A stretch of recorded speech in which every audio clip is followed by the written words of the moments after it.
welcome everybody. We're joined by my good friend Jennifer Batten here, and I'm so glad that you're here. I thought you were going to come in a little bit later, and I'm glad you're here right now because this helps me start this whole thing. Yeah, this is a tough one today. It is. Yeah. It's really tough. Yeah, it's like it's been a hell of a week, and I know everybody out there is feeling the same thing. Difficult week. It's the hardest thing about these losses that we experience is always I guess it's just the unpredictability and the ebb and flow of how you feel every day. Like, oh, today I feel okay. Like and that doesn't mean you're going to feel that way in the morning when you wake up, right? I know grieving comes in waves, big time, man. And it can hit you just out of the blue. Something will trigger it, and you're like, this hurts now, until you can find some distraction to take you away from it for a bit. That's right. And I'm sort of contributing to that in a way, I think, because I was just thinking, like last night when I went out for dinner and I went to a restaurant and there's Van Halen blasting out, and that's, I was just mentioning that to you. And that's one of the things about when a person that's so widely loved and no one passes away, you sometimes, of course, you want to celebrate it, and then other times it's good to escape because you just need a break, but that's hard to do. We have to just process it, I guess, and other people are going to want to listen to Van Halen even when you know what I mean, when you feel like, I just need a break because I'm feeling really down or whatever, Yeah. And it's like, but we're just going through it together, I guess. And that's Yeah, I mean, it starts with shock, of course, and then it goes through different phases of sadness, and then eventually a life celebration. And that's the good part. He gave us so much for so many years. He did. I've just had memories come back. Oh, I forgot about that. That was a big deal. Jeez. And that's what we're here to talk about, Yeah.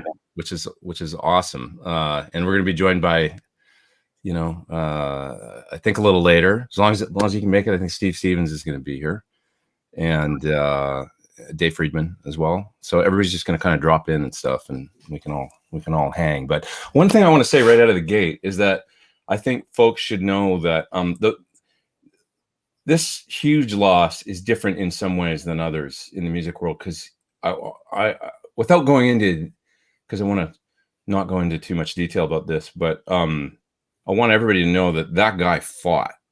Like, he's been fighting a fight for a long time, which I don't think that's pretty much public knowledge, but the depth of it, he fought so hard to, and stayed positive, like really positive. Like, I'm going to beat this thing, man. I'm in the fight of my life, and, stuff like that. And folks should know that he did his absolute best and fought so hard, because I really think that I just believe he really just wanted to be back, doing what he loved and making music, and, everybody should know that, that it wasn't like that. I don't know. I mean, he's just a lovely guy, really. For me, I knew him for about the past 10 years or so, and nothing but positive and like really like great energy the whole time, basically, to me. And folks should just know that he was really trying, to get back to doing what he loved the most, I think, He was an incredible shooting star. I mean, these kind of people do not come along very often. It's just, there's so many layers to his creativity. It's like his whole being was a creative tornado, where, the songs are one thing, the techniques, painting the guitar, modding the guitar. I just watched a beautiful interview. What was it called? What it's like to be an American. Oh, yeah. Oh, man, I learned so much in that.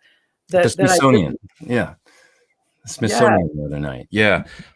That was a great interview, and where he said, I'm going to show you a photo right now that I took the other day, where he said, that, well, if that's not living the American dream, I don't know what is. Like coming over on a boat,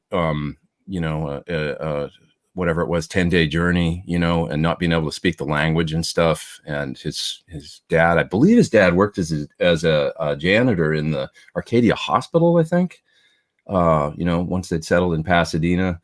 And mom worked too. They lived in a house with two other families out there, and then just you know. So I'll show you this photo. This is in Pasadena. This is about a mile from where I live, actually, which is where their childhood home was. And I stopped by there the other night to see this. But this is going on the sidewalk. And if you can see right below the guitar neck, you can see Van Halen scraped into the curb, into the concrete. And he did that. Eddie did it, I believe. Eddie, I think it was Eddie, not Alex. But this is right around the corner from the childhood home where they grew up. And he scraped that in the concrete about 1975 or 76, I think, when he saw wet concrete there. So, wow. So you can see it just as Van Halen there. And it's still there. It's amazing they hasn't been paved over or something, but it should be some sort of, they should protect it now or something. And anyway, you can see on the sidewalk there, the chalk drawings and stuff. That goes all the way down the block. Huge Van Halen logos, photos, and just people bringing, notes and everything all the way down. It's really beautiful, It's so phenomenal to me. Like getting through music school is hard enough.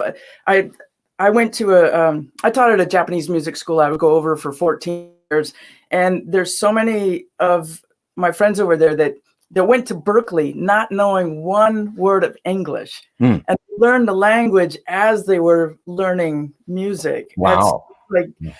That's such overload. I think I would just run away screaming. Yeah. Well, and I think there's something about the fact that he came to the States and couldn't speak and form that tight bond with his brother, probably because they had to hang together, and that will in the same way that like cold weather in Canada, will maybe make bands like Rush, or something. I think because you got to stay inside. I think that bond was formed because, and they were like a little gang, a team, and they stayed that way, and the Van Halen family is a tight knit unit, that really, I guess ups and downs like any family, but they sure did love and protect their own and all that, and that's where that's just amazing, Yeah, it's fascinating. He was talking about being bullied because he was a foreigner, right? Because he didn't know the language, and man, the success story is so inspiring and totally such a ploy for pro-immigration. Yeah, I mean, and he was a mixed race guy, Southeast Asian, as well as their family story is really amazing, and maybe we didn't talk about that stuff as much in the 80s and 90s, but I've seen a little bit of that lately, like folks that maybe didn't even realize, folks from Indonesia and stuff that were like, I think folks there knew, but maybe there's some people that didn't even realize that was part of his heritage and stuff, and that's so powerful now for it is like a really pro-immigrant. It's a really pro-American dream and immigration story, is what it is. Yeah, much like the dog whisperer, who he took weeks to find a place in the fence where he could cross. He slept under a bridge for a month before he got a gig. I don't think he spoke any English. He got a gig working at a dog groomer's because he's the guy that could handle all the wild dogs. Right. And boom, to go from that to one of the most watched guys on TV. Totally. Yeah. Man, when you got motivation like that, yes. When you don't grow up spoiled, build character. Indeed. That builds character. And man, when I listened to a friend of mine, Shane Gallus, the other day, sent me a recording of, and Dave sounds like a little boy on it. He sounds so young. It's got to be 1975 or something. Like I've heard a bunch of those recordings of the early, the club days and stuff. There's a great one if folks out there haven't heard of it's a gig at the Hilton in Pasadena, I think. Search for that one. Anybody that thinks that Eddie his licks were all worked out or stuff and that he wasn't a great improviser or something's got to listen to this, because he's just the stuff and it's almost like pre-tapping and all that. But you're playing songs by ZZ Top and like all kinds of it's mostly covers, and he just takes some stuff on there that's amazing. And the Shane sent me it was the Golden West Ballroom or something. Anyway, what was the song? I'm trying to remember the song that he sent. I believe it was Rock and Roll Hoochie Coo, and them just playing that tune and his improvising on it is just wow. And he's got to be 19 or 18 or something, at that point. It's just amazing. I would say most of us play music and very few of us are music. It's the being, like Jeff Beck. It's the same kind of thing where it's just part of them and they are connected to a source that we only hope to connect to, Yeah. I mean, it's true. And he just lived and breathed music, and it was, I don't know how to describe it. To me, I mean, I know this could be controversial with you because I know you're the biggest Beck fan, and I love Beck too with all my heart, But I think there was two, and Beck. This is a hard one for me, but it's like for me, is Hendrix and Eddie Van Halen were the pinnacle game changers as far as blowing people's minds with what could be done on the instrument. There's a lot of great guitar players that are, I mean, amazing guitar players, but for me, the shift in that's possible, like, I think was just so huge with Eddie Van Halen and with Hendrix. They were the two, I mean, we look at the impact of just everything from the music to this guitar. I mean, this really didn't exist in this form.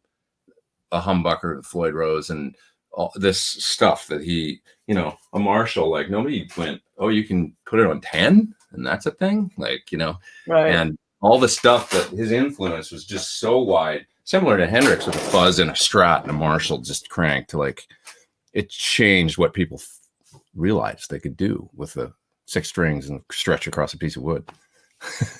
Yeah, something that was really fascinating in that Smithsonian interview is, of course, he was friends with Les Paul because they were kindred spirits. Yeah. And it's almost like people like that have a creative muscle that they exercise every day. And it just opens up things, layers of the onion. What could I do here? What could I do there? He was so adventurous and gifted at it. Like, I tried to do some inventions that failed miserably. It destroyed guitars. Yeah, but God bless you for trying to do things, because it's, I mean, like, that spirit is that these days, these shows like mine, and it's great and I love it, but they kind of exist. A lot of people come and ask questions like, what's the right way to do something? And the answer is whatever sounds amazing to you, right? I mean, whatever gets you to the point where, Right. and so it's like the thing where it's like, what order should I put my pedals in? Well, it's like, here's the order that probably most people would do it, but that doesn't mean that you shouldn't put, the compressor in the effector or whatever, if it sounds good to you. Right. So, I remember one of my failed experiments was when Jeff Watson had that You Can Still Rock in America solo that was, obviously two-handed. There was a real stretch in the right hand, and I couldn't see my fingers because obviously physically the wrist is in the way. So I got one of those rear view mirrors and tried to mount that on the guitar so I could see the other side of my hand. Yeah. There you go. That's the Eddie Van Halen spirit right there, Yeah. That's amazing. So, I'll ask you a question, and as you answer, I'll go through some of because I'm getting some super chats here and stuff. And I just want to say all the proceeds from the super chats and everything today are going to 2 great causes. Mr. Holland's Opus, which Ed supported, I think he gave them 80 guitars. Wow. From his personal collection of guitars to go to kids in inner city schools and stuff, music programs. So that's Mr. Holland's Opus. It's amazing. They support music programs in schools. So that's one of them. And then I'm going to split that with St. Jude's.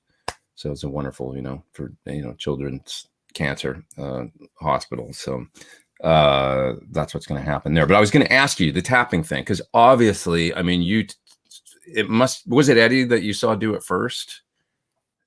It wasn't. It was kind of weird. I mean, it was at the same time that he was starting to rise. In 1978, I was at GIT before it became Musicians Institute, and there was only a guitar school. We would get a seminar once a month by some monster, whether it was Pat Metheny, Lee Ritenour, Larry Carlton, you name it.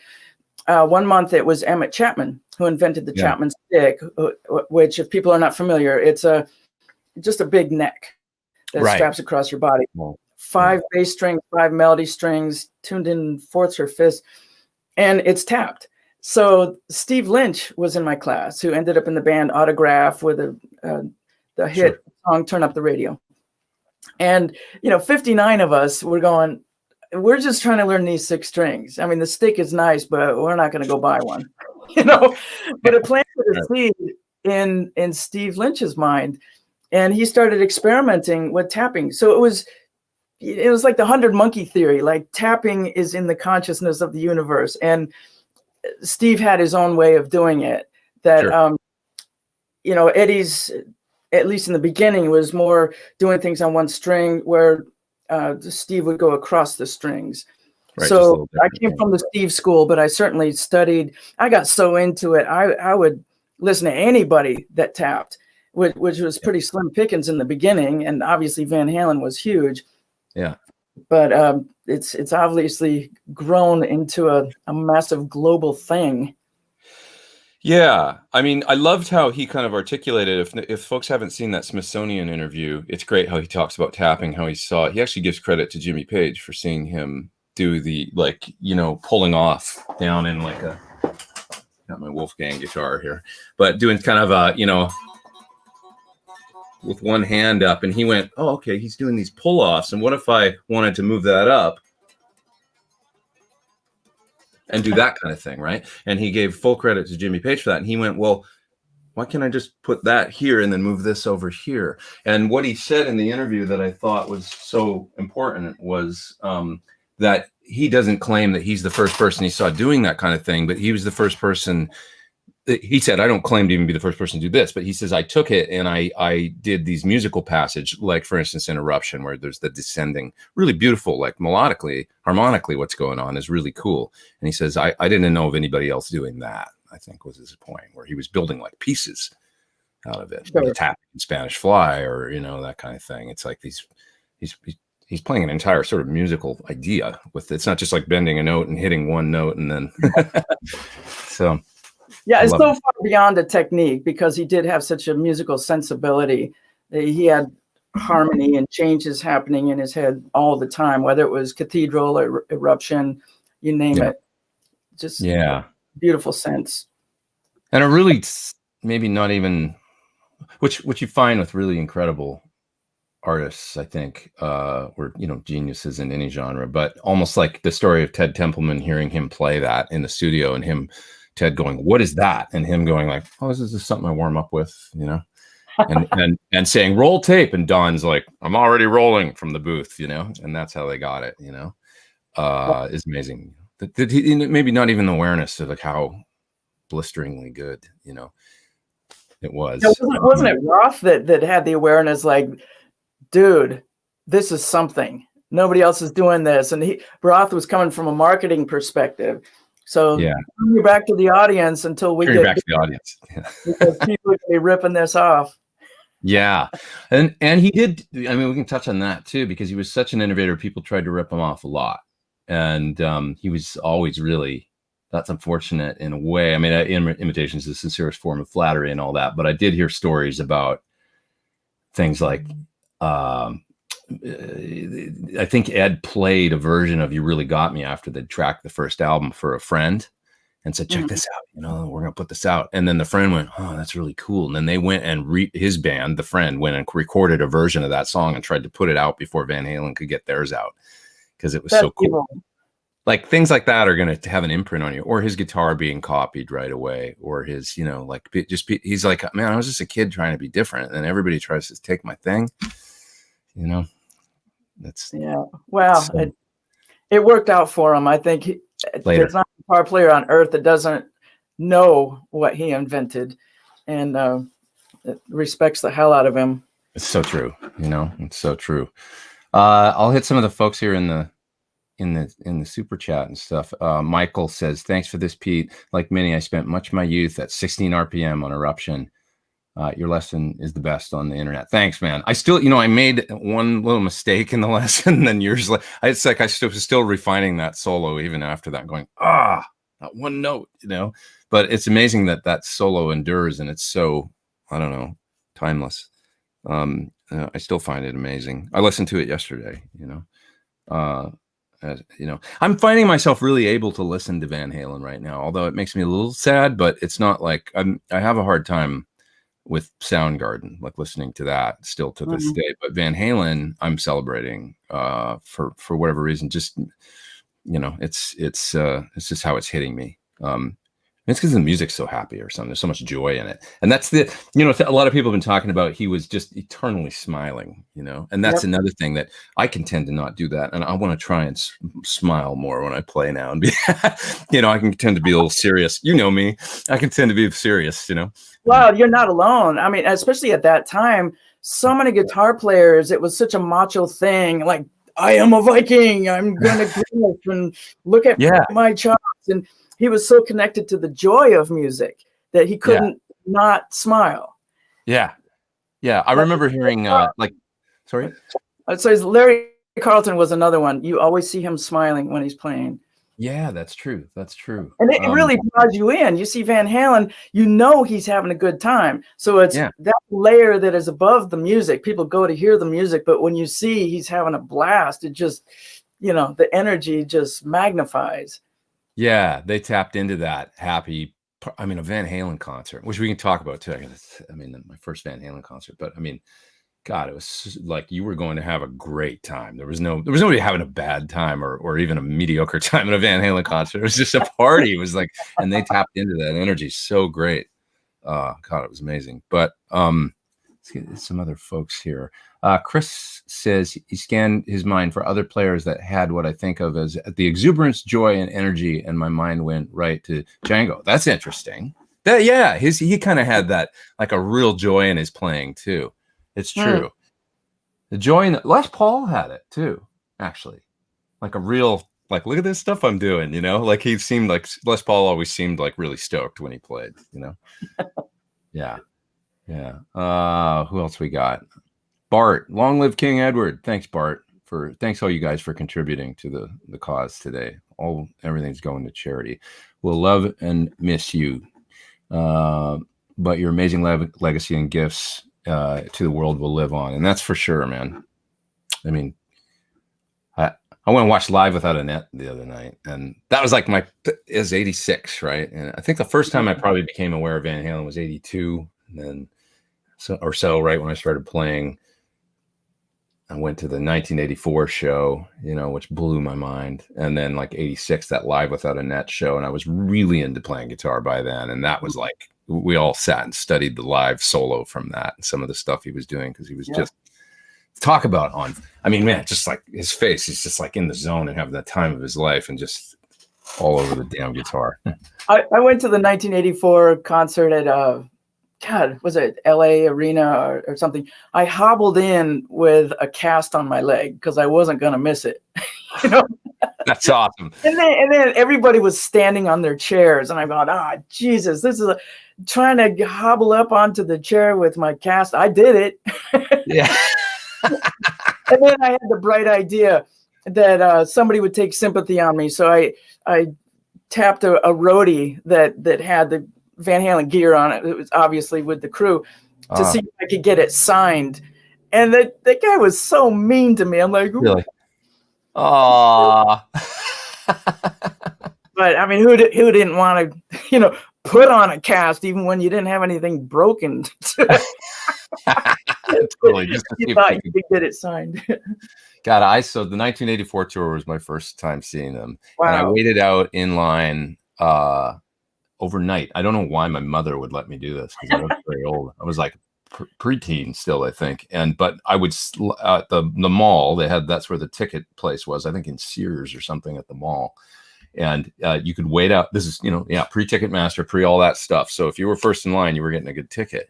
And I would wait in line overnight, go there at 10:30 at night and sleep there with a sleeping blanket outside overnight and wake up in the morning. And I was maybe the fourth guy in line or something like that. And I got third row floor, and I was third row floor, but all the way like 3 or 4 seats from the end. So I was on Mike's side, stage right.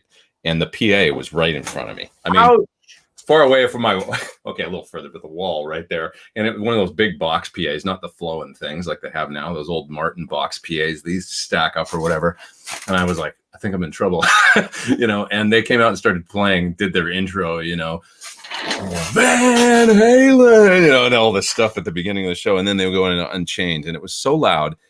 the two things I remember is I couldn't tell what song it was, and my hair was like blowing back from the volume, you know, almost. But it was the greatest thing ever. That's like that poster from, was it Morant's Cassettes, where the guy is listening, he's got a speaker hitting him and the hair is just going back. Yeah. Oh, man. We actually aped that. We copied that from my amp, my PT-15 amp, where one of the designers of the amp, Kevin Sir, is sitting on a couch and I'm hitting a chord through the amp and he's in front of the cabinet with his hair blowing back. So I love that ad. So that whole idea of that much volume. Right.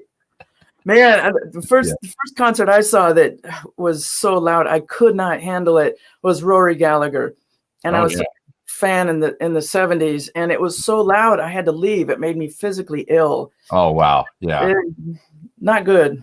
Yeah. Yeah. It can be a little much. That's something about, I was 14 or whatever I was, 13 maybe, when I saw that 1984 show, and that I was all about it. It's great there's a great version of that, like somebody filmed on Super 8 or something from Montreal, and it's like the whole 1984 show from way in the back of the venue, but you can see the whole show on.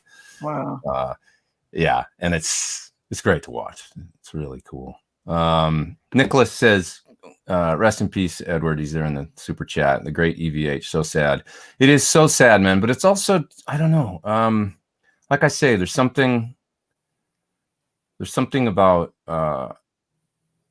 the fact that he did. People should know like how hard he fought and stayed really positive. I mean, like, you know, like I said, I won't touch on that too much and talk about it. But I would text with him quite a bit. Over, you know, the past 10 years or whatever, but over the past couple of years, it was mostly that, like just texting and stuff. I didn't see him a lot. The last time I saw him was 2018, I think. I brought him a magazine that I've been to Japan, and there was this amazing, you know, magazine. It's like a book really, but it was photos from the early days in Japan. You know, the first couple tours there, and there was a lot of pictures in there. I thought, because it was, you know, pictures taken in Japan, I thought maybe he wouldn't have seen before, so I thought he might find it interesting. So I brought him a book when I came back from a tour in Japan, and went and hung out with him for about a half an hour. And you know, he was fighting so hard, man, for the last couple of years. But folks should know that he was. Main thing I was going to say is he was really positive. Like, I'm beating this, man. I'm in the fight of my life, but I'm beating this. You know, and he was always like that. You know, like really. He was also one of the first people to hit me up after Chris Cornell passed away. And sweet. Yeah. And just be like, man, because he really loved Chris, and they knew one another. They were friends. And used to hang out together. So it's crazy stories, but about that I'll tell another time. But anyways, okay, let's see who else we got here. Yeah, Ray mentioned, did you catch Jack White's SNL performance last night? Beautiful guitar by EVH. And Jack did a nice post on Instagram yesterday on social media about the guitar, and saying that Ed was really nice to him and was really helpful, because he was playing this. It was really neat to see Jack White play an EVH guitar, because I think Jack White's a really cool and an innovator in his own way, and I really appreciate him, actually. And he was great last night. If you folks missed it, like, check it out. But it's just all rock and roll energy. I mean, it was really great. But the fact that he switched to the EVH guitar after playing, you know, his kind of like almost like pawn shop guitars and stuff he was known for, and now he's playing a guitar with a Floyd Rose and 3 humbuckers and stuff. I thought, that's so cool. He just turns it around. Like, he does the thing that you're least going to think he's going to do, which is kind of in the spirit of Ed in many ways. I think he, like, innovator and, you know, not following trends and stuff. Let's see. El Scott Music, that's Lauren. He says, this is my first super chat on YouTube. I felt it was important. Was watching the EVH chorus video last night. Thank you, Pete. Yeah, that was a fun one to do, because anytime I get to learn some Van Halen and play, I played Secrets and Cathedral and stuff in that. And I did that actually in really close contact with Ed and Matt Brook to make sure they were happy with it, and sending them versions of that video and stuff.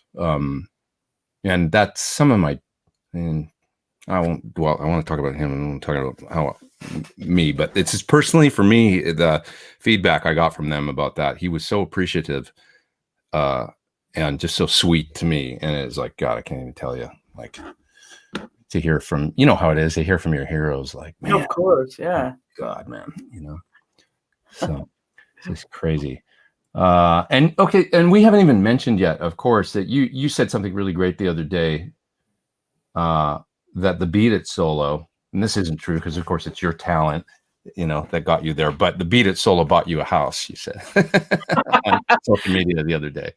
It did indirectly, when I first heard the Beat It solo, I was at a cover band rehearsal and we were setting up and we had the radio on and Beat It came on and we heard it for the first time. And we were going, just continuing to patch things in. And when the solo came up, we all just kind of stopped. It was like a stun gun. We're like, we just looked at each other like, what the hell was that? Yeah. Stood out so far from any other solos that were happening at that time. Well, ever in history, really. I mean, still, because it was so wild and so innovative and so many new techniques. Just from the opening note, which is like a dive bomb from hell, coming in like the depths of hell up to pitch. Yep. I mean, you just never heard that kind of stuff before. And at the end of the solo, I remember the bass player thought it was Holdsworth, and I go, nah. And I went home and got the record immediately, the cassette, and tried to learn it. And I had one of those old Marantz cassette decks. It was before digital age, and I wanted to slow it down, so I took it down an octave. So it's like, right. And I got frustrated. I gave up like 3 times in a couple of weeks. Like, I can't figure out what he's doing. And then I finally got it, and perseverance, I ended up playing it in the cover band for, I don't know, that was, what year did that come out? 84 maybe? It was 84. It was the record that is the funny thing about it is that 1984, the Van Halen record, hung at number 2, I think, for the longest time because Thriller was number 1, and you couldn't you couldn't knock that off the charts. Sure. But Ed had a solo on that record too, didn't he? So yeah, right. Yeah. And he thought he was going to get away with being anonymous. Come on. Yeah. Oh, yeah. So, that feeling though that you just described, of learning the solo and not being able to get it, and not getting it, and then finally getting it and going, did you have like that? Because that's the feeling I get with if I work on an Eddie Van Halen lick, because they are hard to learn. There'll be 5 notes where you think there's 4, or where most guitar players would have put 4, and you're like, what is he doing? What is he? And then when you get it and you play along to it and you realize what's happening, because it's hard, and then you get it and you're like, oh, that's it, and you're so stoked. Yeah. And I remember very well the feeling that I had when I was playing it in the cover band. It was like the highlight of the night. It just makes you feel a certain way because there was so much emotion that went into it. And so I played it 1984, 85. I moved to LA. I got the Jackson gig in 87. And I remember playing it with Michael, and it didn't feel the same. And I thought, well, it's because I'm playing with Michael Jackson, it's anxiety, nerves, who knows. About a month into it, when we were doing stadiums, I got a hold of a live tape. Then I compared tempos, and no wonder. We did it so much faster live that it just kind of sucked the life out of it. If Eddie had been given the live tempo in the studio, it would be a completely different solo. Interesting. And then you put lasers on the head, and Jesus Christ, it's the challenge. A little bit. The fact that he played those solos and just came up with that. I mean, I think he just, like you say, that whammy bar dive at the beginning, the way the note comes up is just unbelievable. And I wonder how many times he listened to it before he's like, okay, roll, and then how many he actually did. He probably, because I heard that he used to take solos and then just go, I don't know, I like them, you guys pick, like, and just leave it up to Ted or the other guys in the band, or maybe they'd comp a little bit, like there's very few of those, but like the Hot for Teacher solo's got a cut in the middle, so I wonder if he'd done a bunch and then Ted went, I'm going to take this part and this part, but I think he was just like, yeah, just play, and then it was all probably pretty awesome. Well, I didn't know that the Hot for Teacher solo was a comp, and that solo is a bitch. I must have played that 1,000 times before I dared play it with a band. That's a bitch. I will say that I don't understand it. I can play it barely. Yeah, me too.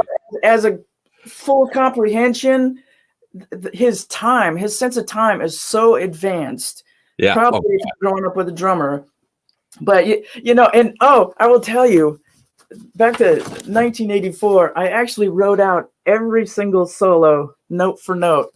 Wow. And it looks like fly shit. I mean, Jesus Christ, look at this stuff. It's And you did that then, right? I mean, back then. I did.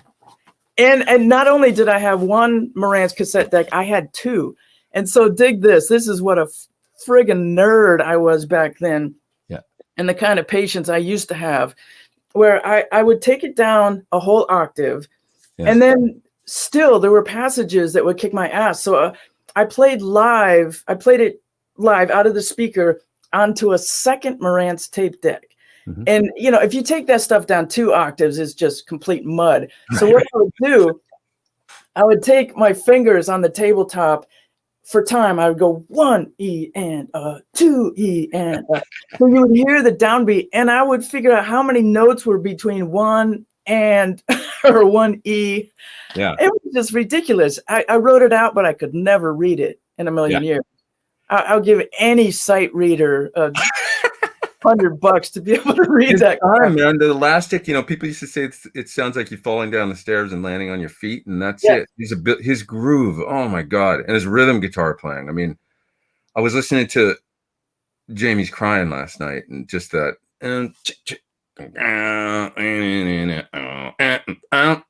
Somebody said once that it's all Billy Gibbons has a lot of that too, where there's like, it's not just when you hit the note, but it's how long you hold it for and then cut it off. Like a little bit like Billy's feel in LaGrange, you know, and Eddie had that. Also the boogie thing, you know, but but the Hot for Teacher solo, man, I struggled, and I found that I had to get it to a point where, and it was one of those things where it's like, oh, that's what he's doing, and the phrasing would be, but it didn't ever necessarily feel like comfortable. It's just like, that's it. And then you almost have to turn your brain off and act like it's like that thing where you got to get in the mind of the person that did it and just like, okay, you've played it enough times now, just and rely on your childhood memory of listening to that song so many times, and your fingers might hit that phrasing. 2012 or so, 2011, 2012, I played a gig at the Iridium with Steve Stevens, and Steve let me take that solo. We did with Sebastian Bach singing and Anton Fega on drums, and it was so fun. But we played Hot for Teacher, and Steve gave me that, and there's a video of it on YouTube, and Ed saw it, and he texted me and said, wow. And he said, Janie was showing me a video. He's like, check these guys out or whatever. And she was showing me a video, and Ed said in the text, he said, I was like, yeah, check this guy out. He's got good tone, man. Like, that's great. And then he said, I realized it was you. He goes, boy, you do a good me. And I was like, dude, I still think I was like, I don't know. I don't even know what to say. I was just like, you just made my year or what, my life or whatever, you know. It was like, I was just like, I don't even know what to say, you know. That's the kind of thing you do not want to know he's listening in advance. Totally. Oh God, I would never be able to play. Would be no way. Yeah. That's man. That whole song you put on a seatbelt, because once you start hearing those drums rumble, it's like up to the races. I know, and you just gotta. That's it. You gotta hit the gas and go, right? And you know, Hot for Teachers like that. I was watching the '86 show, the Live Without a Net, and there's a song on there that I hadn't heard in a long time. I think it's called AFD. It's a song off of. It's the Hot for Teacher from the next album, from 5150. It's the kind of the similar, the boogie super, but they supercharge. If you haven't heard that song in a while, go back and listen to it. It's insane. But the version on Live Without a Net, I can't. You know, I think he's playing the Steinberger on it, and or maybe not, but I think he was playing the Steinberger on it, at least on the concert and stuff. But it's just like it is that hit the gas and go. Like there's no, and he's playing, and he looks like he's effortless doing it too. That's what's insane. Wow, yeah, so much fun. So whole different thing when it's coming out internally. Yeah, instead of you learning somebody else's solo. Totally. Yeah. Oh God, that's the thing where people say like, you know, he invented this stuff. So it's like whoever could play it and get the sound right and all that, that's like, it pales in comparison to be the guy that actually created it. Steve is in Reading, England, and he's up there in the super chat, and he says, great show. Purchased a new personal registration plate, a license plate for my car yesterday, and my new number is Y4EVH in honor of Eddie. That's awesome. Great. So cool. That's great. That's great. I have no tattoos, and I was thinking if I get a tattoo, it's going to be some sort of Eddie Van Halen tattoo. That's got to happen. That's AFU, Michael says, is the name of the song. AFU, of course, because it means all fucked up. I think, right? That's right. AFU, not AFD. I hadn't heard that song forever. I want to go back and listen to I want to go back and listen to everything. I mean, but the records that I haven't spent as much time with recently, like OU812 and the For Unlawful Carnal Knowledge and all those great records, and Balance. And Balance is a record that I kind of went through my my hardcore like Dave Van Halen phase, and then Sammy. I remember. I mean, I was totally into it, but it was like 5150, and then OU812, and then around the beginning of the 90s, and it might have had something to do with grunge happening and stuff like that, and me starting to think about other. I went through a hardcore singer songwriter phase where I was thinking about other music for a little while, but like not guitar based, because it was kind of bumming me out in a way. I guess that guitar was kind of not at the forefront of and so I sort of missed out on Balance and stuff. I wasn't paying attention that much right then, and then I regained my complete affinity and total. I have to ask you, Pete. I was lucky enough to meet Eddie a couple of times, and just like when I was a teenager, I used to have a recurring dream that I would meet B.B. King in a club on the street. It was just, every few weeks, every few months, I'd dream that, and it was the same with Van Halen. Yeah. All of a sudden, I was at his house with Valerie, hanging out. I was going to ask you. Yeah. How did you befriend him? How did you first meet him? I mean, to become texting buddies. I am #jealous. Well, Dave is here, I see, and that is a wonderful segue for him being here because he's really responsible. So I'll make another video about that whole story and about what happened, but I'll bring Dave in right now. I'll just tell how the initial thing happened because Dave is completely responsible for it, and for that I will always be thankful. But here he is. There he is. Hello. Hey, dude. What's happening? Hi, Jennifer. Hey, how are you? Good. I met you a long time ago. Walter. Remember Walter Rice? Yes, I do. Walter used to work for me for years. Oh, go figure. Yeah. Small ass guitar world, isn't it? Yeah. Walter's a great guy. Yeah. Jennifer just asked me how I met Ed, and it's really because of you.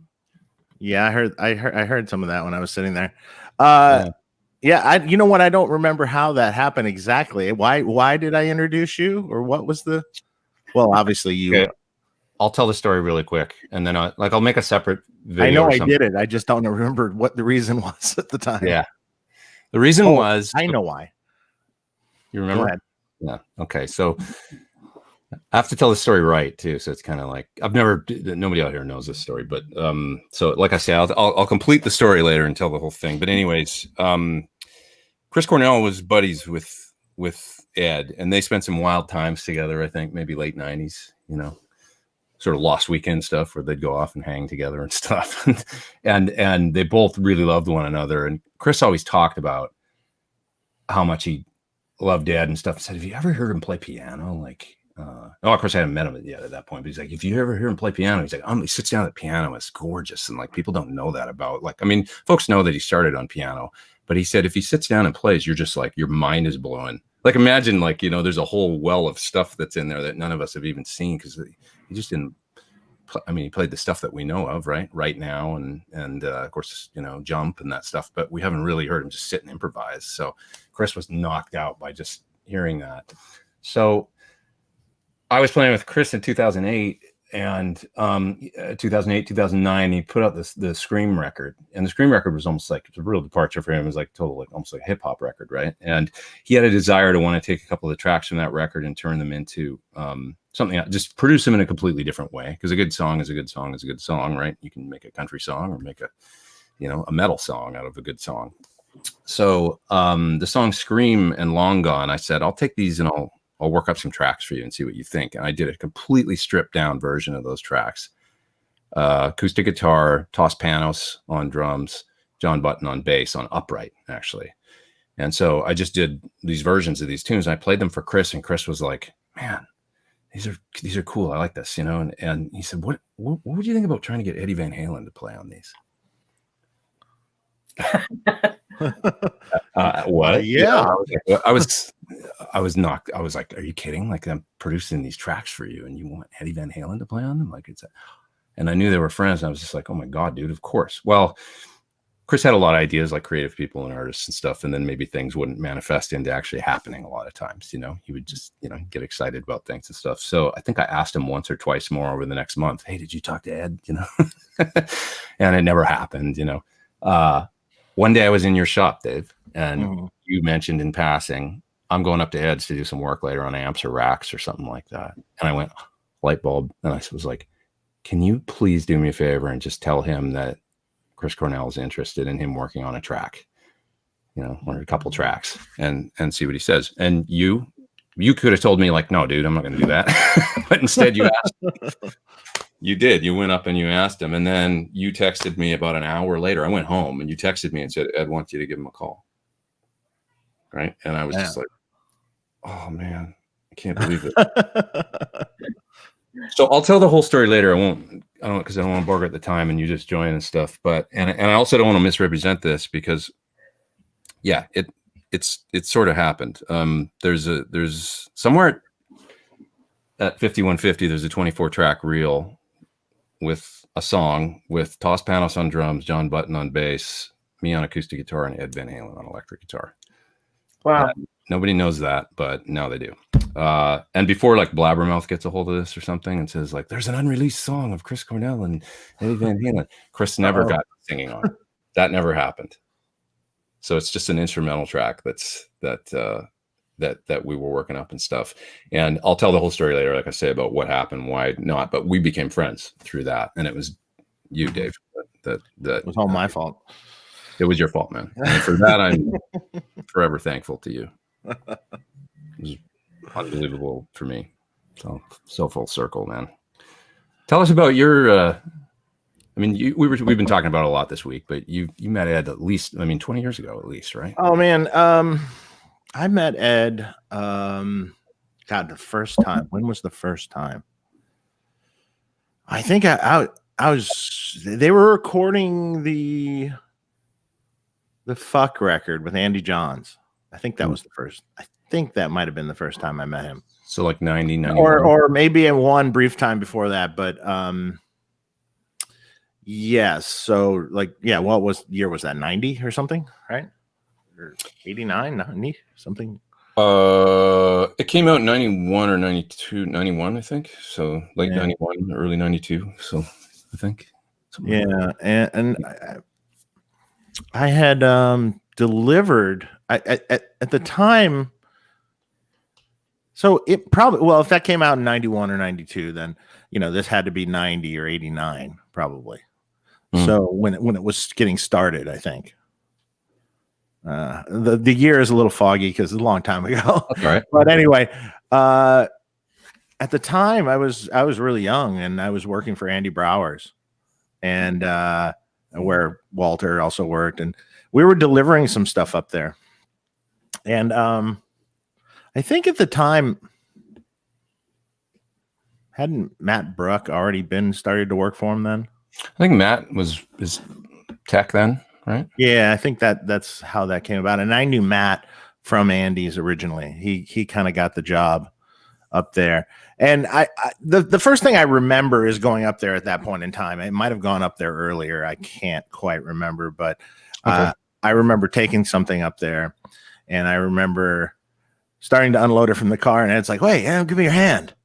He comes over, he's carrying a 4x12 cabinet with me. And I'm like looking at this going, That's great. It's like, wow. All right.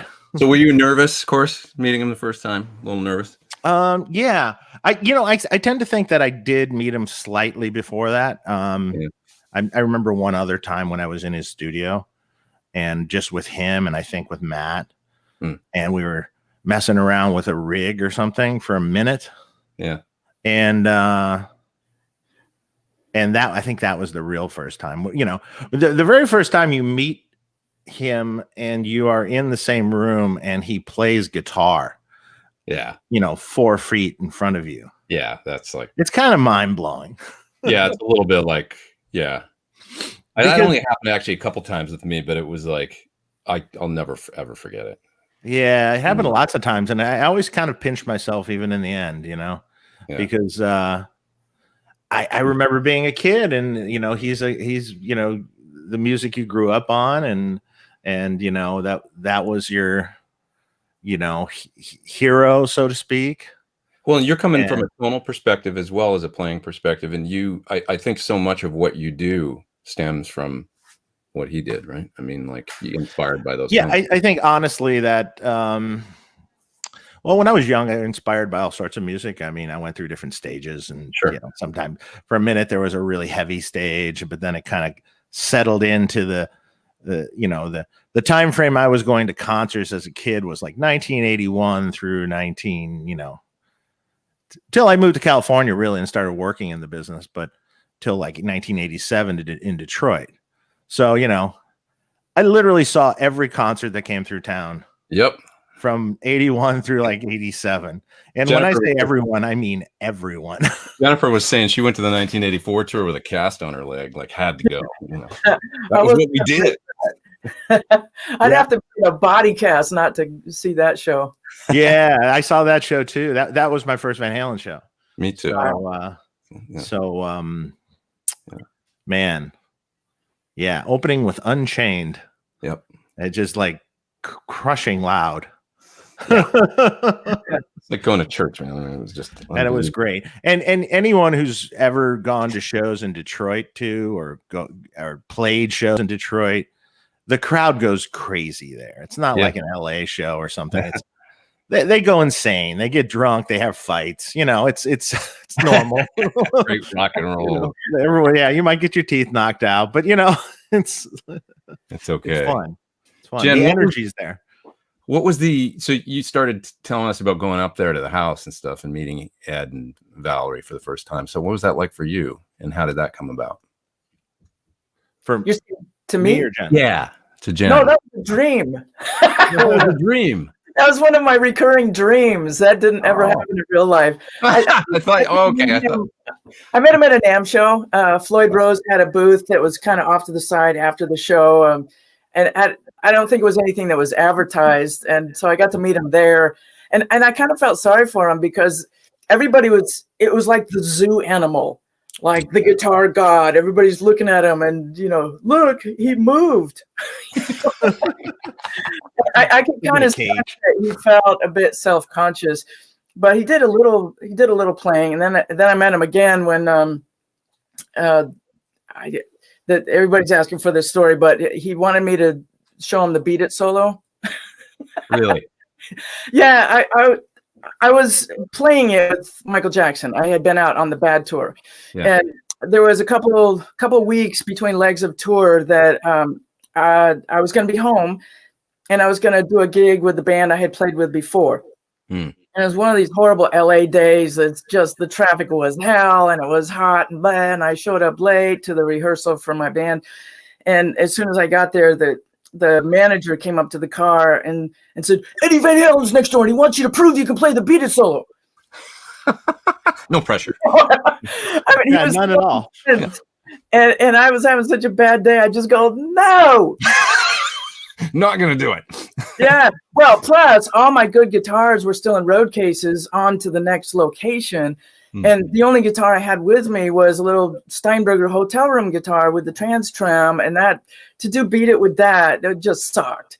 And so I just said no. And a few minutes later, luckily, his tech came over and said, "Well, will you just say hi?" I'm like, "Well, yes, I'd love to meet him. Are you kidding me?" So, and as soon as I walked in, he put his 5150 guitar on me. Like, there I am playing the Beat It solo for you. That's good anyway. That's great. Yeah. So that's the guitar with the 5150 on it, taped on it. Actually, I don't remember this.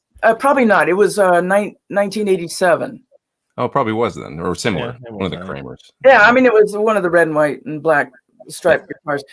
And the thing is, whenever I play a guy's guitar, it hangs too low on me because I wear my guitars kind of high. So I had that struggle. And plus, I always keep my Floyd Rose set.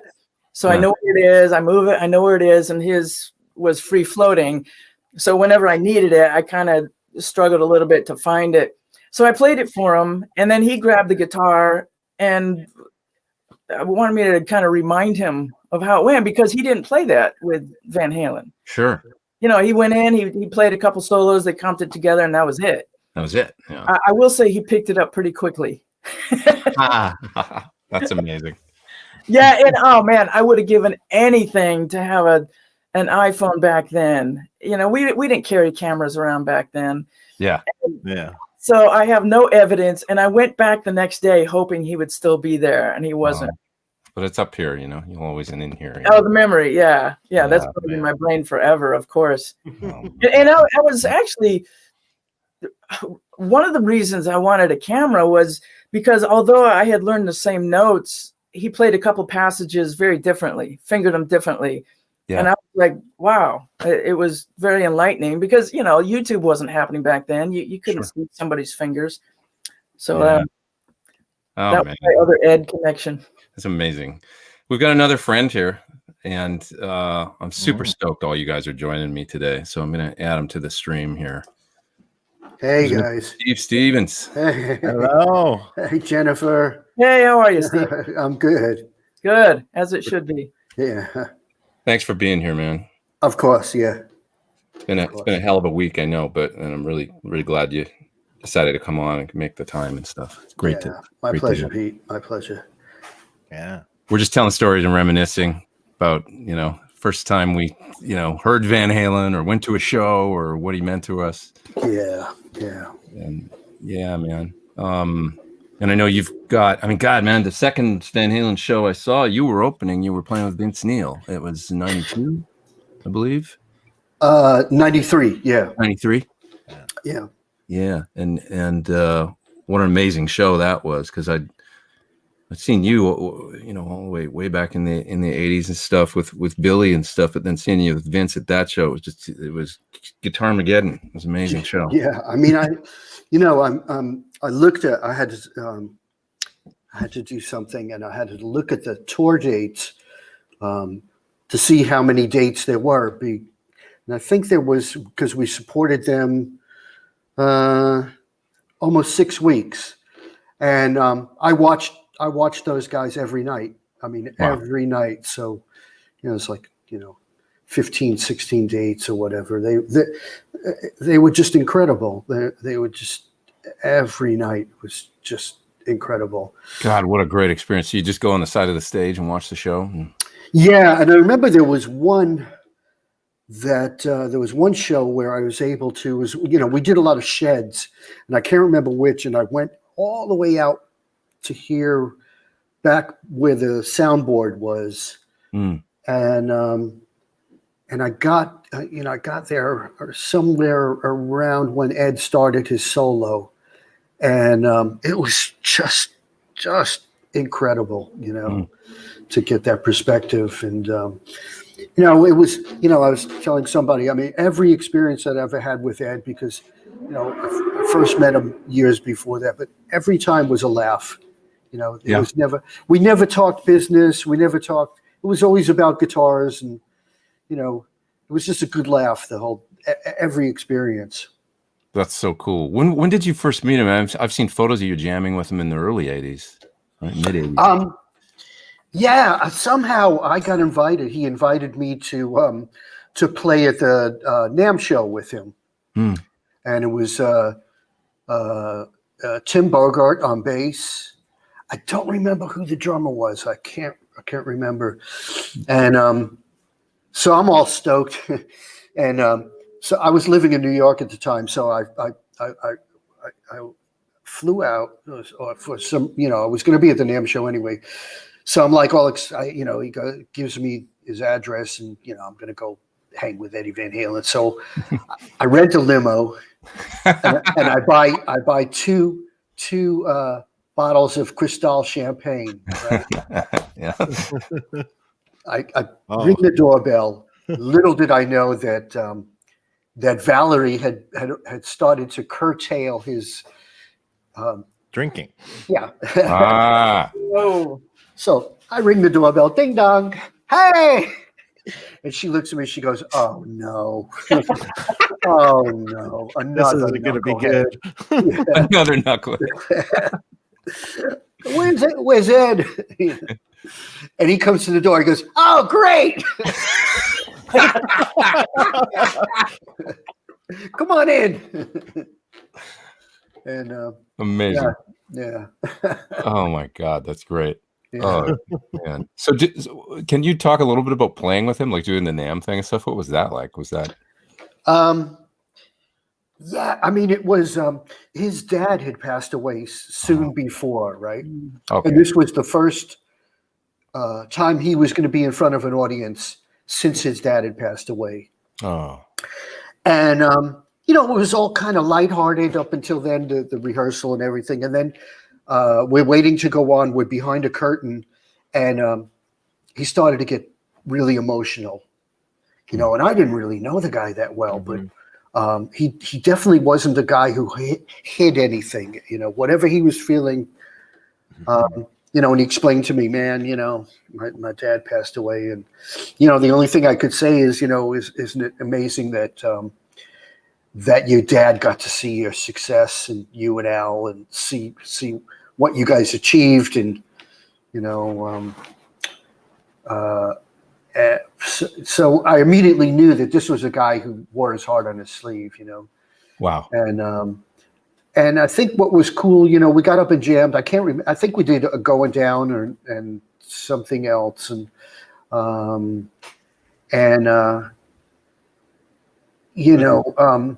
Was this at NAMM? Yeah, this was NAMM. Yeah. I think I was there, actually. Well, yeah. Really? I do have a recollection of this. Okay. Yeah. And I think I've seen footage of it too. There is some footage on YouTube about it. Yeah, yeah. And it was cool. It was not like it was. I was just happy to be there, man, and to be part of it. Yeah, amazing, man. And then so all those years later, you 92 or 93 and the tour, and you guys you hung quite a bit on that, I think, right? And I know there's a lot of stories about the Music Man guitars and 5150s, and he was super generous, right? Like super generous, yeah. Because I had brought out my old Marshalls, and then at sound check, one of them would, go out, and those amps are temperamental, and he goes, why are you bringing that old stuff out? And so he says, play through my rig tomorrow. Come to sound check and play through my rig. And I already had one of his guitars. wow. I bought one. And so I go to next day of sound check, I plug in, and Al's behind the kit.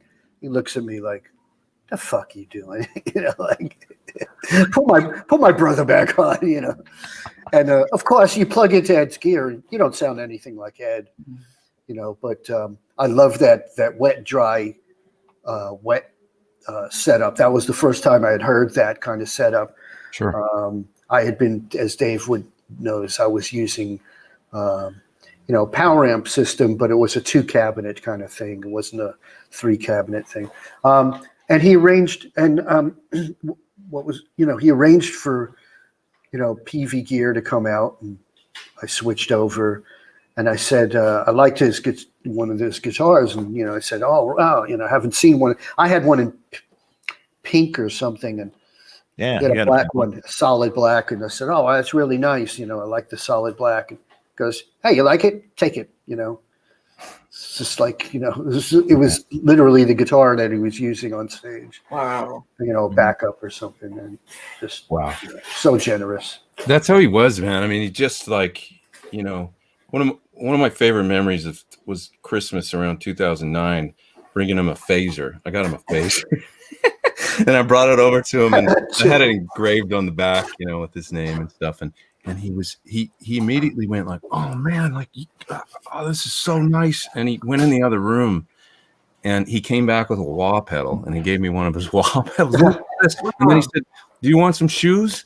And he gave me those shoes. Yeah, and he was just like, man, I can't thank you enough, And then I remember, I think he wrote you a note, Dave, or something. I remember you saying, I got a text from Ed saying Pete was really nice, but he was just like, I got to give you this and this. Yeah, he was really giving.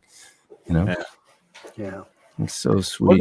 Didn't on that tour you guys did with Vince and Van Halen, I heard I think Dave Marshall told me the story of how they'd catch Ed in your dressing room drinking your liquor because there was no liquor in his. Yeah. And he'd steal it all. Yeah, and we thought he actually liked us, like, just coming in the dressing room and hanging. Meanwhile, he's looking at the. And I could tell you, Vince Neil had plenty of liquor in the dressing room. Oh man! But for towards the end of the tour, I think for 2 dates or something, Lukather came out on the road. Oh and, no! And Luke actually got up and played with those guys. I don't think they've ever had I don't think Van Halen's ever had a guest. Wow, really? Get up with them, and Luke got up for 2 shows. So of course, after the show, the 3 of us hanging, deep hang. Yeah, lots of trouble. Yeah. But like I said, always a good time, always fun. Man, always fun.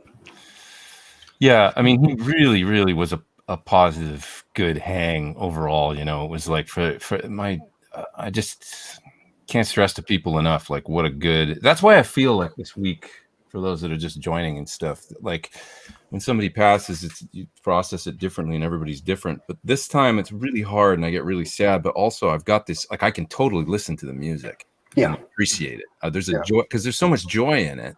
Yeah. And there was so much joy in his playing, and also with him as a guy, I think he really just wanted to have a good time, and at the core, Yeah, it was almost, when I met him, it was almost like I realized sometimes, it's, not to get like too spiritual over it, but sometimes God gives people things it was almost like he was the last guy that you would have expected to have all this knowledge and skill, because he wasn't really a rock star, Sure. He didn't carry himself that way. He didn't care about any of that crap.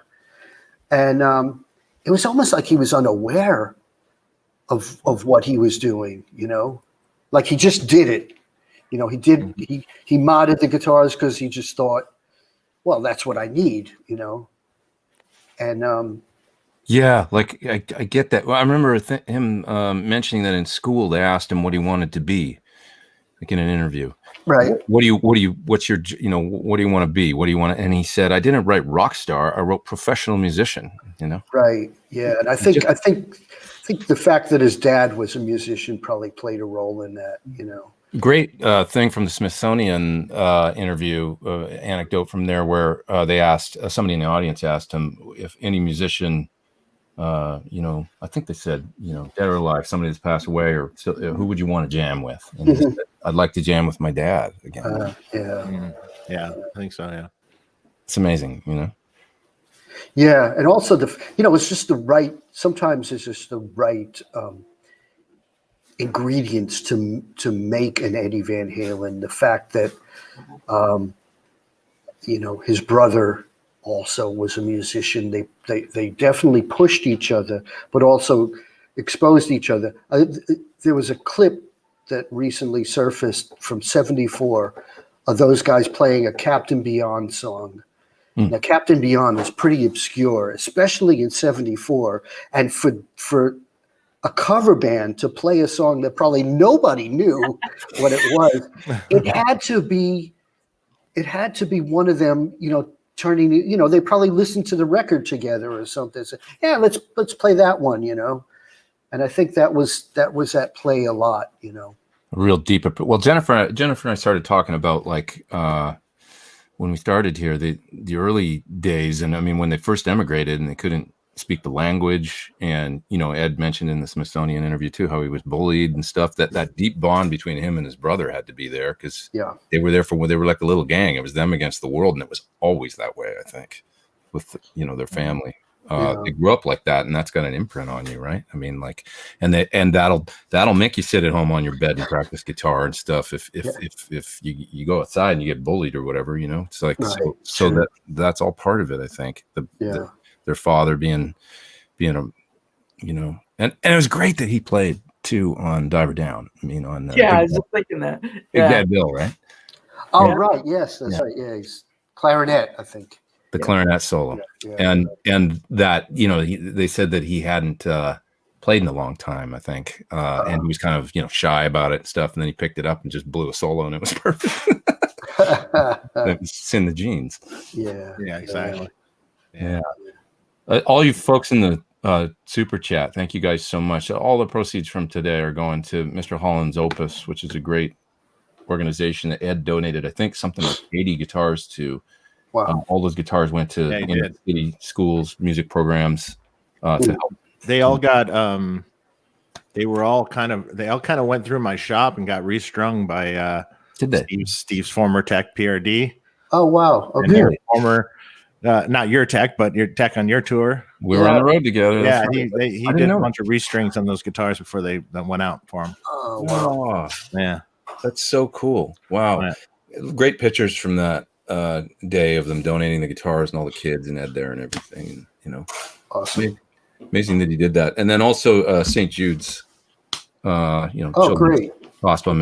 I'm gonna split the proceeds from today between those two great causes, because there's no better cause than that, right? Children's cancer. We got to beat cancer because it sucks. So I think we've all been touched. So everybody at this point. Oh yeah. So, sure, absolutely. Anyway, some of the folks out there in the chat, Ian says, thanks so much to you, Jennifer, Dave, and Steve for doing this. And I agree. Thank you guys so much. I really appreciate you being here. And EVH, this is well said. L. Scott Music, his life outshines his passing. It's true, man. I mean, the music will live on and his legacy will live on forever. Jennifer and I were talking earlier, and this is, of course, debatable, but for me, the two game changers, at least in rock, for me, Jimi Hendrix and Eddie Van Halen, that changed I mean, there's tons of unbelievable guitar players, you know, but they were the ones that maybe turned our heads around about what could be done, you know, what's possible, you know. And but you know, we were talking about this too, Pete. It's not only unbelievable, you know, the music and the playing and everything that Ed had done, but he changed the whole gear climate. Yeah. You know, like when he chiseled out his Strat and threw a humbucker in it, that didn't exist before. The whole idea didn't really exist. That was like never existed, and all of a sudden, you know, all through the 80s, all these guitars and Charvel and Kramer and Ibanez and everything. It's all these hot rodded super Strats, you know, and it was all from Ed. Yeah. As far as I know, I can't think of a guy before Ed that chiseled out a Strat and put a humbucker in.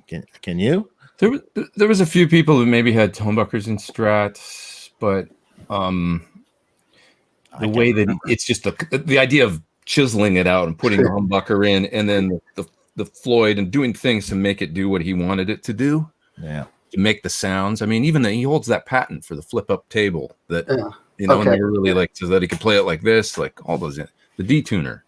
And he did, you know, he was an inventor as well. Like Jen said, you know, she made the great point about Les Paul. There's a, as far as the certainly Les Paul's an amazing player too, but almost better known at this point. Incredible inventions like multi-track recording, right? Yeah. Like, you know, Ed was very similar to that in a lot of ways. You know, like he was working on that Drop to Hell bridge or whatever that I don't know if it ever really came out, and there's all these crazy tunings that you could just flip these levers and get all. I think I told you the story about the one time that he played guitar for me up there and him using that thing. Yeah.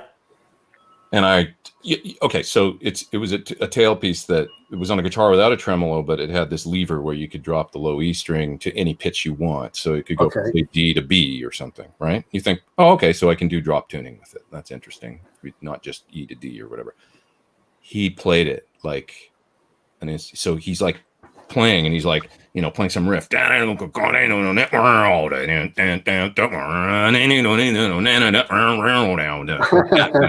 just like, what the hell, man? What did you just do? I was like, as he stopped playing, I said, are you going to put that out? Like, and he's like, nobody understands what it does, man. They don't get it. I was like, well, just show them that. Everybody's going to want one. It was amazing. It was amazing. But yeah, never stopped innovating. That was the one day too that I remember driving down the hill. I'll never forget this feeling. I never want it to leave me, but feeling like I got my rock and roll ass kicked. Like when I was a kid and went to the 1984 show, like jazzed, like that same feeling, but also just like, he's still that guy. Like he's still innovating and he's still. So he played you songs and stuff in the studio. Yeah. I assume through the big monitors. Yeah. Loud. That's a small studio. Those monitors pretty much will plaster you back against the wall. Yeah. And they sound really good though. But I mean, it's like, when you used to go into big studios and they had the big monitors in the wall, right? And you cranked up the tune through those monitors in the wall, and you just like, it was crushing. It sounded so good, and that's what it was like. A lot of mains sound like crap. Those ones sound great. Yeah.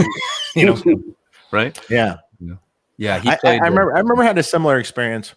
I remember when Slaughter was recording their big record or whatever, whatever year that was. And I remember sitting in the studio and they were playing back a track they had just recorded. And in the studio, right off the tape machines, through the mains, and it was just crushing.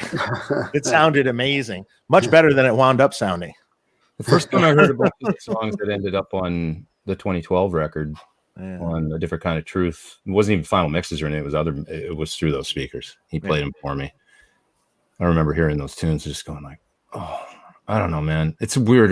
I don't know how to describe it, but it's like you're up there with it's like I call him my spiritual guitar godfather, right? And you're standing there and you're listening to this music and it's coming out, and you're like, there's absolutely nowhere else on earth that I belong right now. Like, right. How the hell did this happen? Like, like a life pinnacle or something. I don't know how else to describe it. Because somebody said the other day, because there's a lot of folks out there that probably never got the chance to meet that guy and stuff. But somebody said it's amazing how somebody that you've never met can have so much impact on your life. Yeah. And I felt that way up till 10 years. I'd never met him. His impact on my life was like, it's a reason why I do all that. There's very few records that come out and have such a seismic impact from the get-go. A lot of bands become very huge and become massive, U2 or whatever, or the Police, but they build their career. Van Halen, Hendrix, and Zeppelin, I think, are the only ones really that I can think of that from the moment that first record comes out, everything is changed. Yeah, that's right. That's the paradigm shift of like, do you guys like Jennifer? Do you remember the first time you heard him play? Like, yeah, it's not a good story. But don't tell it. Or whatever. Well, it's because I was still immersed in jazz when I was at GIT. Oh, okay. And, I wanted to be the next Pat Martino or something. And somebody put headphones on my head with Eruption really loud. And I wasn't digging it. It took another year or 2 years before I go, oh, yeah, it always takes me a little while to discover, I could have had a V8. Van Halen, talking about his innovations, I can't think of any other artist where you're dying to get the new record because he invented something new. Yeah. Whether it's Cathedral, Little Guitars, Eruption, there's gonna be some giant nugget of wisdom that's like next level. And there's only two artists that I knew when the records were gonna drop, and I was at the store the day they dropped. One was Jeff Beck. I was working at a record shop when Wired came out. I knew I would count down by the day when that was coming. And I will never forget walking through the doors of Tower Records and hearing 1984 It's like, it's arrived. It's like, you know, the eyes open up. We're at the cathedral. So, and then they play Jump. That's okay with me, man. There's nothing about that record that I can imagine to ever be any different. At whatever point I was at in my life, when that record came out with the Simmons drums and the whole 9 yards, it's perfect. I can't imagine it any other way. I remember hearing Why Can't This Be Love for the first time on the radio. It was like I was falling asleep as a kid. Had to get up for school the next day. And you know it's Van Halen, but it's so different, you know. It's like, and that came on, but I remember falling asleep and waking up in the morning going, I think I had a dream. I heard new Van Halen, but I don't know if it's real. And then, you know, I heard it later that day on the radio again. I was like, oh, it was real, you know. But yeah, that feeling of anticipation, which is why I just wanted to touch on just for a second. Folks could get so I want people to think about this for a second. Just like folks can get so mean these days on the internet and stuff like that, and you know, why, you know, you don't care about the fans and stuff, and why aren't you? And of course, a lot of folks didn't know the struggles to what you think. But I think the positive side of that is that exactly what Jennifer just touched on is that those folks out there, even in those negative moments when they're like, you know, you give us the fans whatever, we want another album, they just want to feel like they did when he made us feel that way. Yeah. You know, like that feeling of like, oh, I can't wait to, like, you go wait at the store and the record's coming out, and it's like, that's the power of music. You were just so stoked to see what they were going to do. True. It's like a positive drug or something, you know, and people just want to feel that way. They want to feel like when they were kids, you know? So anyway. Well, inspiration is the greatest currency there is. If you can go out to a concert or put on a record and it just lifts you to this ultimate inspiration, it's like, that's why we're on Earth. Yeah, yeah, man. Yeah. Through these crazy times. I mean, it's been a hard year for everybody and stuff. And I got to say, like, it's awful that Ed's gone. But listening to the music the last couple of days, even though I'm super sad, has also brought me up in a way, because it's like, oh yeah, I forgot about this song, I forgot it, and then it takes me away from all the crap that's been going on for the last, you know, with the pandemic and everything. So it's like the power of music, man. And maybe it's hard to remember that sometimes when we're all going through all this heavy stuff and folks are worried about paying the rent and other things besides music. But it's really important to remember why I'm really happy to be donating the super chat and stuff to Mr. Holland's Opus and music education, because there's been some, like, especially in England for some reason, some politicians come out and say things about, well, maybe musicians should retrain and get a more viable career and all this kind of crap. And musicians are coming out saying, hey man, what do you do during a pandemic? You watch TV, you listen to music, this art is important. Yeah. It's not some sort of, you know, it's an essential, right? Anyway. Exactly. Thoughts? Unfortunately, I had someone else that died on me this week also. So, Carrie Wright. Yeah, Carrie Wright. Who is that, Dave? Cabinet maker Carrie Wright. Oh, okay. Okay. It was actually Matt Bruck introduced me to him years ago. Matt was a very good friend of his. He was an incredible restorer. He could restore vintage gear and restore Retolex and he did a lot of work for Lenny Kravitz, and he did a lot of work for Ed, and did all sorts of he did some work for me over the years. Unbelievable craftsman, and also made custom cabinets that were, he would just make them and there'd be like amazing cabinets, amazing sounding cabinets. And he was like, it's just this much money. He'd tell you how much it is. And for an empty cabinet, you'd be like, really? But it was great. Yeah. And he was an incredible craftsman. And I got a text the other night from another cabinet maker that used to make all of our cabinets. This guy named Conrad, and evidently they had been sharing a shop for the last year. And he left the shop at like 4:45, and Carrie, after he left, apparently had a massive heart attack. Dropped dead he was dead by 6 p.m. And Conrad had texted me, you know, maybe 10 o'clock at night. And then I'm like, oh my God, I got to tell Matt. And then I'm like, oh no, I have to tell Matt. You know, it was like, here's some more bad news for you. And I texted him about it, and then he called me and we were talking for a little bit. And were Ed and Carrie, they knew one Yeah. another too, right? They were friends, right? Yeah. Yeah, he did a bunch of work over the years with Matt and Ed. Wow. Yeah. Custom things, yeah. Stuff. Oh, man. Yeah, unfortunately, yeah. There's another one. Yeah. It's been a hell of a year. It's tough. And then you know, I just heard also, like, hopefully he's going to be okay. But Eric Gales went to the hospital with COVID. Oh shit! Oh, really? Yeah. Oh, man. And his wife. Oh. Yeah. Yeah. And so I guess I don't know if he's doing so well. I didn't know that. Okay. Yeah. I just saw that the other day. Yeah. Oh, shit. I don't know the man, but man, is he a great guitar player. Wow. Yeah. Eric. Yeah. Unbelievable. Yeah. And there's actually an amazing interview with him. You know, he went through years in the wilderness with drugs and alcohol, and there's a really good interview with him about, you know, his wife is in the band with him, and how the two of them kind of found the strength to help him get sober and have this renewed energy about music, and very deep spiritual, like real deal life lessons kind of interview. And wow. I was really moved by it, and you could see all of that go into his playing. Yeah. You know, his playing's incredible. Yeah, it's deep.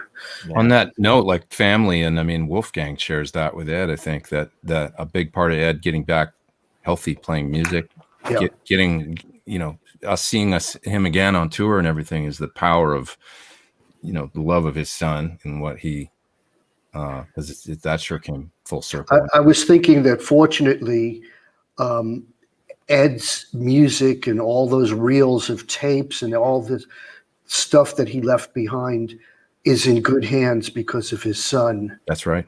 You know, so fortunately, you know, I mean, I remember reading that Ed said that Wolfgang put the set lists together, and you know, so I feel good about that. Yeah. That his legacy is in good hands with his son. You know, 100%. 100%. I mean, I'm old enough to remember when Hendrix died, and that's what it felt like this week. Yeah. You know, you'd see,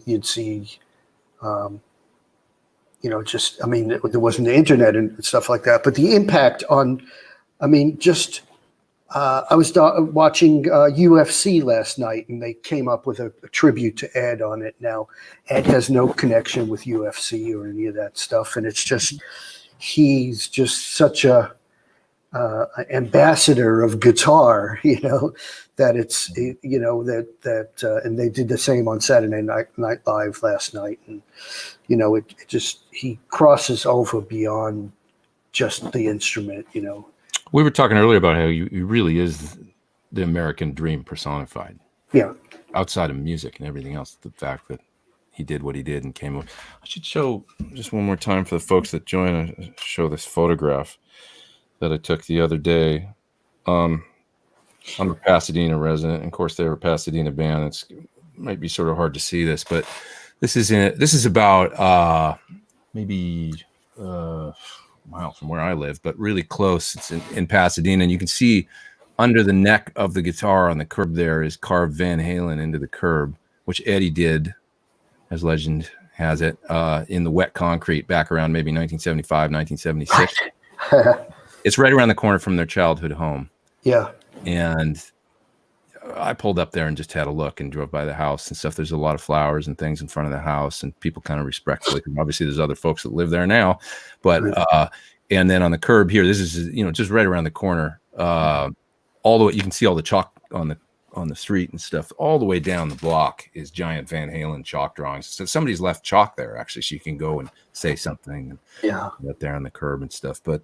I mean, this is the friggin' American dream right here, man. I mean, carved in the curb, Van Halen. We are going to be something. Yeah, right. Exactly. That's what that is. It's It's. I was really moved. There's a lot of people there. Well, not a lot, but like when I got there, it was late at night. But there was still 4 or 5 people hanging out and stuff, and all talking and telling stories. And it's beautiful, man. It's really beautiful. You know, I was just thinking about the power of pictures. And in the early 80s, I found this black and white picture in a magazine of Van Halen from behind, and Roth was up in the air. Probably Eddie was jumping up in the air. And in the background, there was like 100,000 people in one of the biggest stadiums you've ever seen. Yeah. I cut out that picture and made myself a custom keychain because it inspired me so much. Wow. It's something to strive for, you know. Yeah. Man. Yeah. God, that's great. Those, I know what you mean. I mean, just the photo behind you is, I remember that photo. I think it's Guitar World magazine, that photo originally. You know, certain covers, magazine covers or concert photos or things that we'd see. I mean, all the great ones, the Ross Halfin ones where Ed's got his leg way out from 78 and he's playing the spotlight shining down on him. Everybody knows that picture. Right. Some of those low power ones. I mean, some of these epic photos of Ed that was just like, that's, I want to do that. I can even come anywhere 100th close to that. That's just. Or what about the picture? You know, that one famous move that he had where he ran up and catapulted himself off the stacks. The cabs. And the stacks are moving. You know, you saw the video of that, but there's pictures of that too that I caught him right when they're moving, pushing off off the cabinets. You know, and he's in midair, sort of, and that's like an unbelievable picture. Oh my God, that's crazy. It's a really good read if people haven't read it yet. Is the Ted Templeman book, and it's Ted doesn't shit talk anybody or any. It's really factual. It's well done, but it really chronicles from the moment that he saw Ed and they had a falling out because Ed wanted more control over the music and built the studio and. Sure. Him and Don Landy did it. But then, so Ted wasn't the producer, but also oversaw it and did the sequencing for the album and all this. And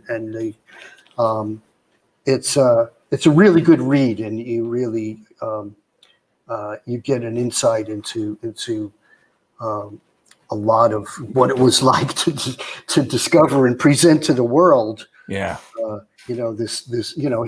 Ted describes him as another Charlie Parker, and that's the way he always heard the music. And it was Ted's idea to put Eruption on he was just warming up and what's that? Let's just record it and put it on the record. Yeah. I was playing. Sorry, go ahead. I think Ed kept saying, I could do it better. I could do it better. And Ted's like, it doesn't get better. Yeah, you're done. We got it. I was playing last night, actually, for Brit, the Gene Simmons, the Zero demos, that they did in New York City. Because I said, I want you to hear the difference, between this and then what ended up, So On Fire was one of the songs on Zero. On the Gene Simmons demos, they call it Zero later, right? And if you listen to the difference between what they did in New York and then the difference, it was this happy, it was chemistry. I mean, Ted coming into the picture and signing them. The difference between that demo version of On Fire and then what ended up on Van Halen 1 is, Well, the production and the engineering of Don Landy, the combination of that created the sound of Van Halen. I mean, Ed was, of course, had, the thing, obviously, but it wouldn't have sounded quite the same, obviously, as you saw with the Gene Simmons demo. When people ask, what does a producer do? Yeah. Well, we were talking about this too, and Pete, you and I were talking about the effect of Ed was an amazing riff writer. I'm not always convinced he was the magic songwriter. Well, there was some editing going on, but that's Dave's genius, maybe part but of it. It's really interesting when you look at the two different singers, well, three technically, and you look at the Dave songs. They were pretty much dictated by Dave, sort of. Okay. They were put together, in other words, by Dave in the end. Ed had the riffs and this and that, but Dave kind of made it the song. When Dave went away, they never sounded that way again. Well, it's there in the music, right? Just different. It's there, but then when Sammy came in, that's what I mean. Yeah. You know. He also had a lot of influence on how those songs came out. For sure. And, you know, and they were closer to songs that, if you listen to his earlier work, they were closer to his style of song. Absolutely.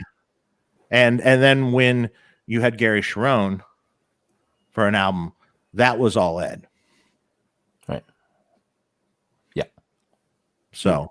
Yeah, it's interesting to listen to Van Halen 3 from the perspective of when I listen to it, I'll go through. There's some of the songs are really long, and you can listen to it and go, "Oh, okay." Like there's some really interesting ideas on there and stuff. It maybe just was, you know. Well, that's what I sort of mean. There was no one to reel it in. There was no one to pull it together. There was no producer to pull it together. There was no, you know. So it's interesting. It's like and even when John Shanks worked with him later, it's the same sort of thing. It's like they had ideas. Well, this should be the chorus and this should be the verse. And John's like, no, this should be the verse and that should be the chorus. You know, and so again, there was someone that sort of needed the finishing touch on the stuff. I feel like also just to make the point that because a lot of folks in the past have it's all love right now, but a lot of folks have honestly on the internet bagged on Ed and Al and been like, oh, they're the ones, you know, that are causing all these problems, and you know that's why we don't have more music and stuff. You know, it's like it's chemistry, and I will say that Ed and you know the from the choice of producers, you know, on A Different Kind of Truth, you know, Ed was really trying to make it work with Dave. Like he fought hard to make it work with Dave. He appreciated Dave, I think, and what he brought to the party. And by that, maybe not always or something, I don't know, you know, but at least in the last 10 years, I think there was a real appreciation of, you know, what Dave, his contribution, and Ed tried as hard as he could, I think, to try and make that work, to make the chemistry. I mean, you know, heard a lot of stories I won't relate, you know. Yeah. But it was, you know, he believed that was, he wanted him to do it. Really wanted to make it work. So I'll tell you a funny Sammy story. So we, you know, Matt Sorum has his Kings of Chaos, and we did, it's an all-star band, and we did a benefit for one of the organizations. I forgot the name of it now. So I was asked to do Pound Cake with Sammy and Michael Anthony. I was at that show. You were great. Okay, so you were awesome. So, you know, it's one of the few times. There's a couple of techniques that Ed had, which, you know, everybody knows the tapping thing, but you know, there's a couple of things in the solo where I had to kind of go, you know, the tap above the fret to get that false harmonic. So I had to work it out. I thought, if I'm going to play this, I got to learn it note for note. It's Eddie Van Halen. So I was showing my wife, look, I learned it. You know, it's like I spent hours on it. You know, so I get out my so I arranged to get my Ernie Ball EVH Music Man guitar. I'm going to play my Eddie Van Halen guitar. So I come out. Sammy looks at me like, "Oh, you fuck," you know, he's introducing me to Steve Stevens with his Eddie Van Halen guitar. You can't get away from it, Sammy. Man, poor Sammy this week had to play his birthday party. I think it was the day after. Yeah. Oh man, I mean, what a how do you get on stage? But they did it.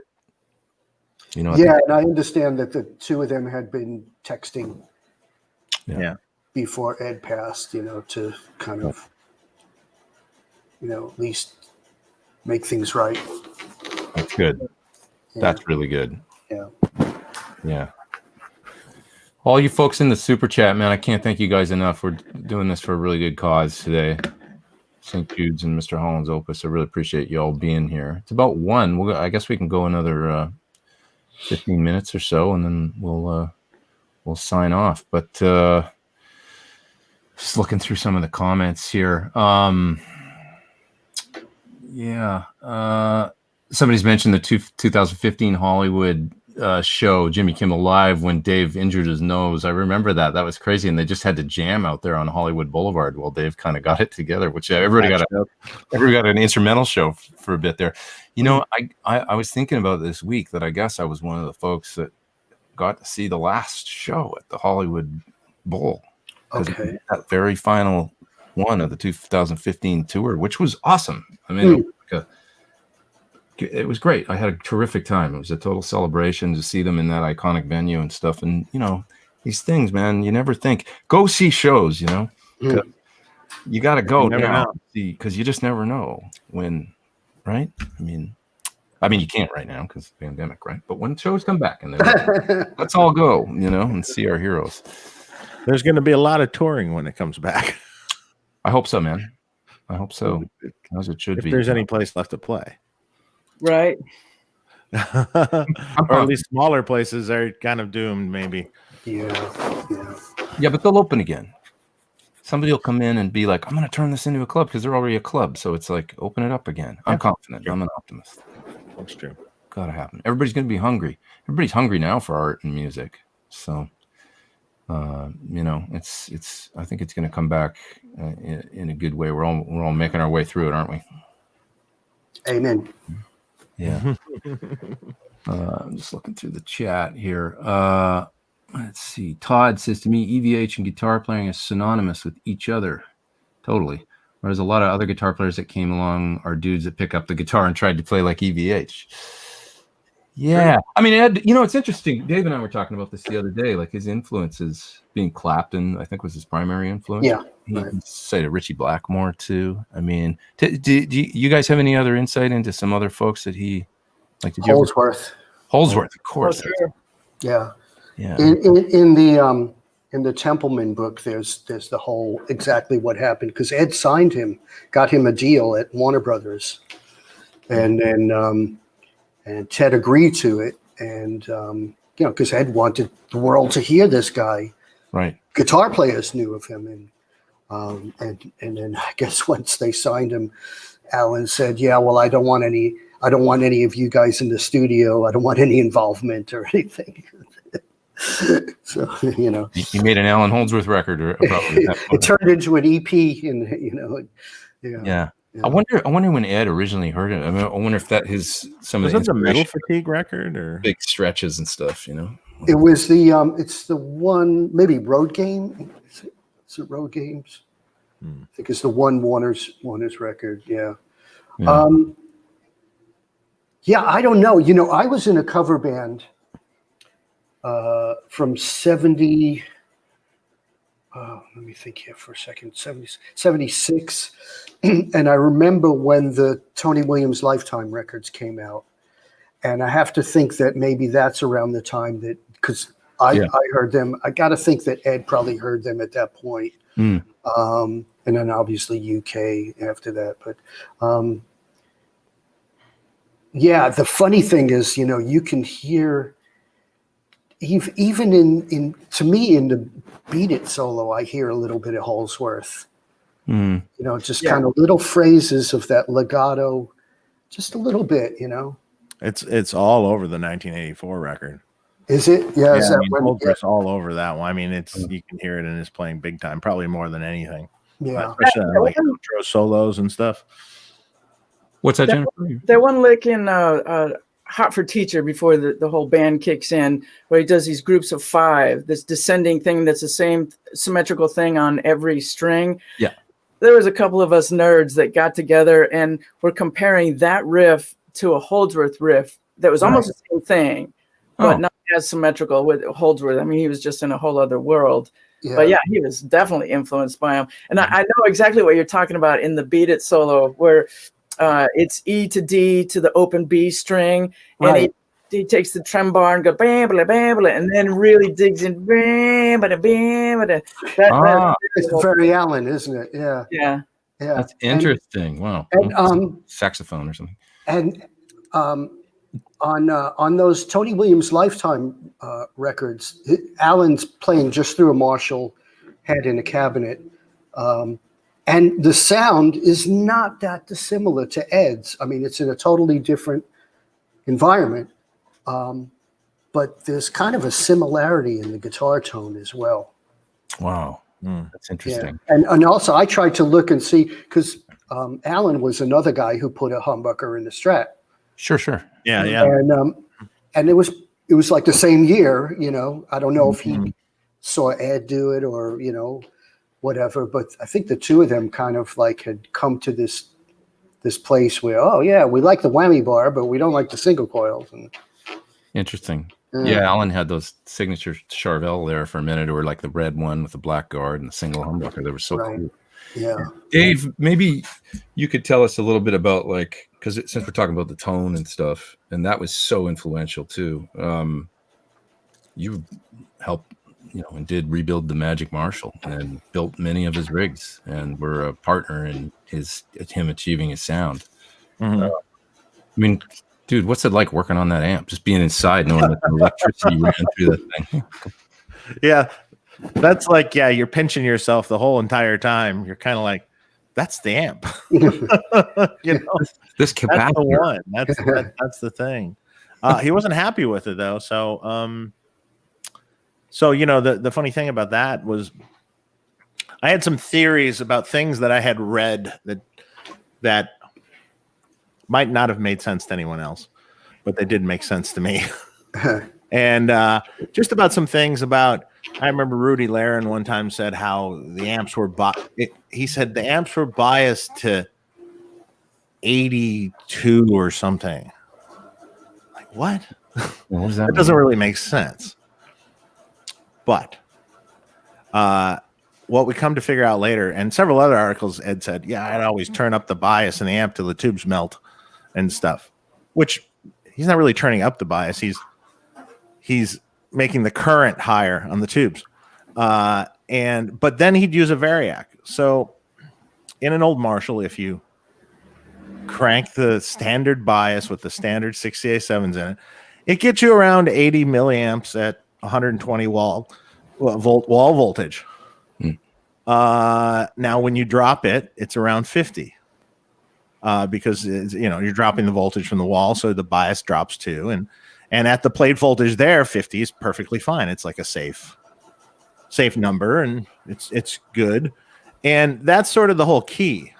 The whole key was, you know, it was sort of by accident, but the whole key was that it was, you know, running at 90 volts, but the amp really was sort of biased for that too. Okay. So if you just have an amp that's biased for a 120 watt wall and you just drop the variac, although it sounds kind of cool, it's running kind of cold.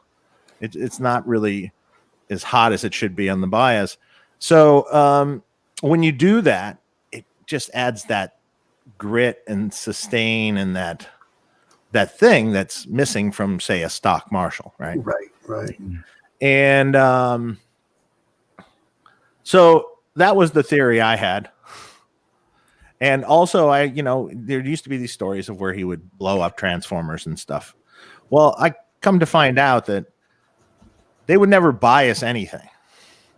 It was just always turned up, and they were using a variac at some voltage, whatever he liked the sound of that day. And if a tube red plated or something, there was no match sets. If a tube red plated or something, he would just shove a different tube in. So none of the tubes are matched. It's willy-nilly and all the bias. Yeah. Yes, he had all sorts of amps melting down, tubes melting, this and that, and blowing up transformers.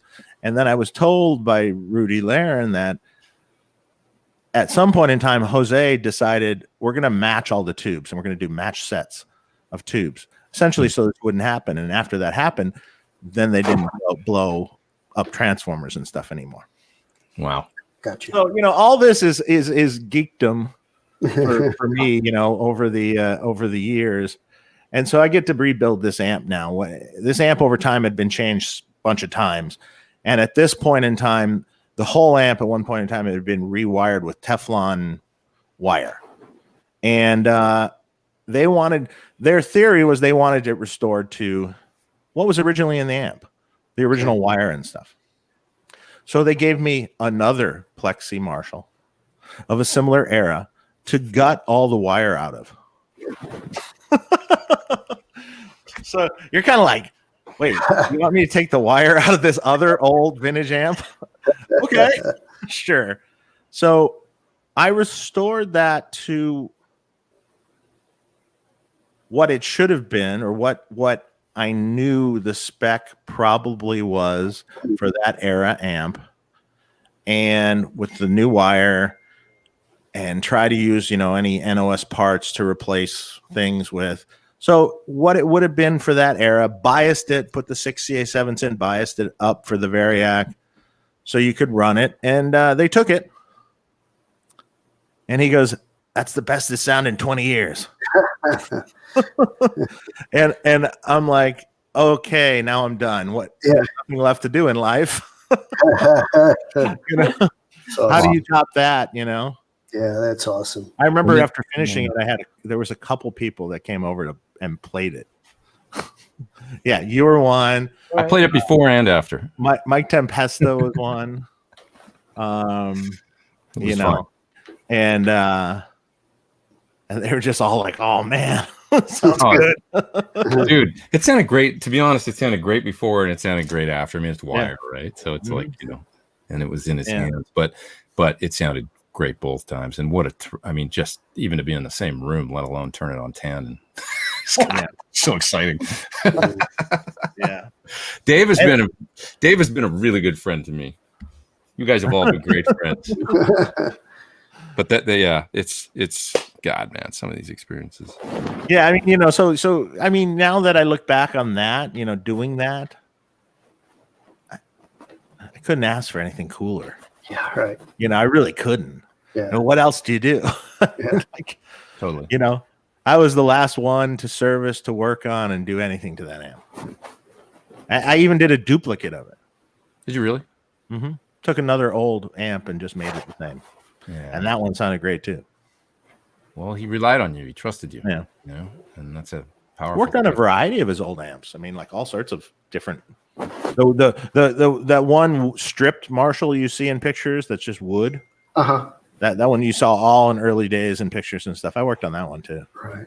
Must have been exciting for you too, after seeing the '84 tour and everything, and then you get to go to a show later on, and it's your rig that you built, and like, rigs and working on these amps, and then it was like amp archaeology. Is anything done to this one? Yeah. No, it's stock. And just the pedal boards you did and the racks and stuff too. That was all you. So it's amazing. Mm-hmm. So cool.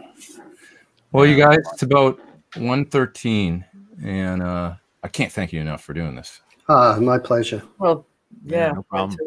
Thank you guys. It feels really good that you all came along for my Sunday show and shared some stories, and I don't know, it's a crazy week. It was cathartic. Yeah. Yeah. That's the word. Yeah. I lost it last night. Someone posted a photo of Ed sleeping with his little dog. Oh yeah, I saw that. And I've been cool the whole week, because all the pictures of Ed is so awesome, playing guitar, being the guitar hero, and then I saw this photo of him sleeping with the little dog, and I welled up. I was like, yeah, man. Some of the ones that Wolf's been posting, of him and Ed when he was a little boy and stuff. And I lost my dad to cancer in 2006, and I get it. I get it. You just never, you learn to live with it, but it never goes away. And I just feel for that guy. Yeah. And I mean, someone pointed out Al's never played with another musician. No. And you think about a brother, there's nobody else on earth that he's known as long. Yeah. Once your parents pass and stuff, it's like that's his rock, right? I mean, like, he hasn't known anybody else that long. 60 some years, right? Those guys could throw down with each other and fight like brothers. But if you ever said or even looked at Ed the wrong way, Al was the fucking pit bull. Oh yeah. You know, he really watched over his brother. Mm-hmm. Sure. Yeah. Yeah. He was a big brother, you know. Tight family. Yep. Yeah, for sure. Well, we gotta wish Wolf all the best. Wish Al all the best, and everybody out there, all you Van Halen nuts, guitar nuts. We'll keep on going, keep on making music, and all you folks at I have no idea how much you contributed to the chat here, but once it all gets tallied, I'm going to split it 50-50 with St. Jude's Children's Hospital and Mr. Holland's Opus, so we can support. I mean, schools and education. Mm-hmm. They need all the help they can get these days, right? So absolutely, that's where everything's going to go from today. And I think I'll sign off. But God, man, it's hard to go. Even it's hard to. I don't know.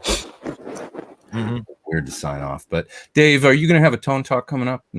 Yeah, we're gonna do Friday. We're gonna do kind of our version of this, and we'll have some people on, and we'll be talking about the same kind of stuff.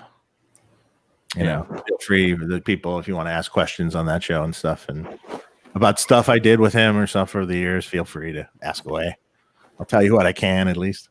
Okay, so everybody check out Dave's Tone Talk.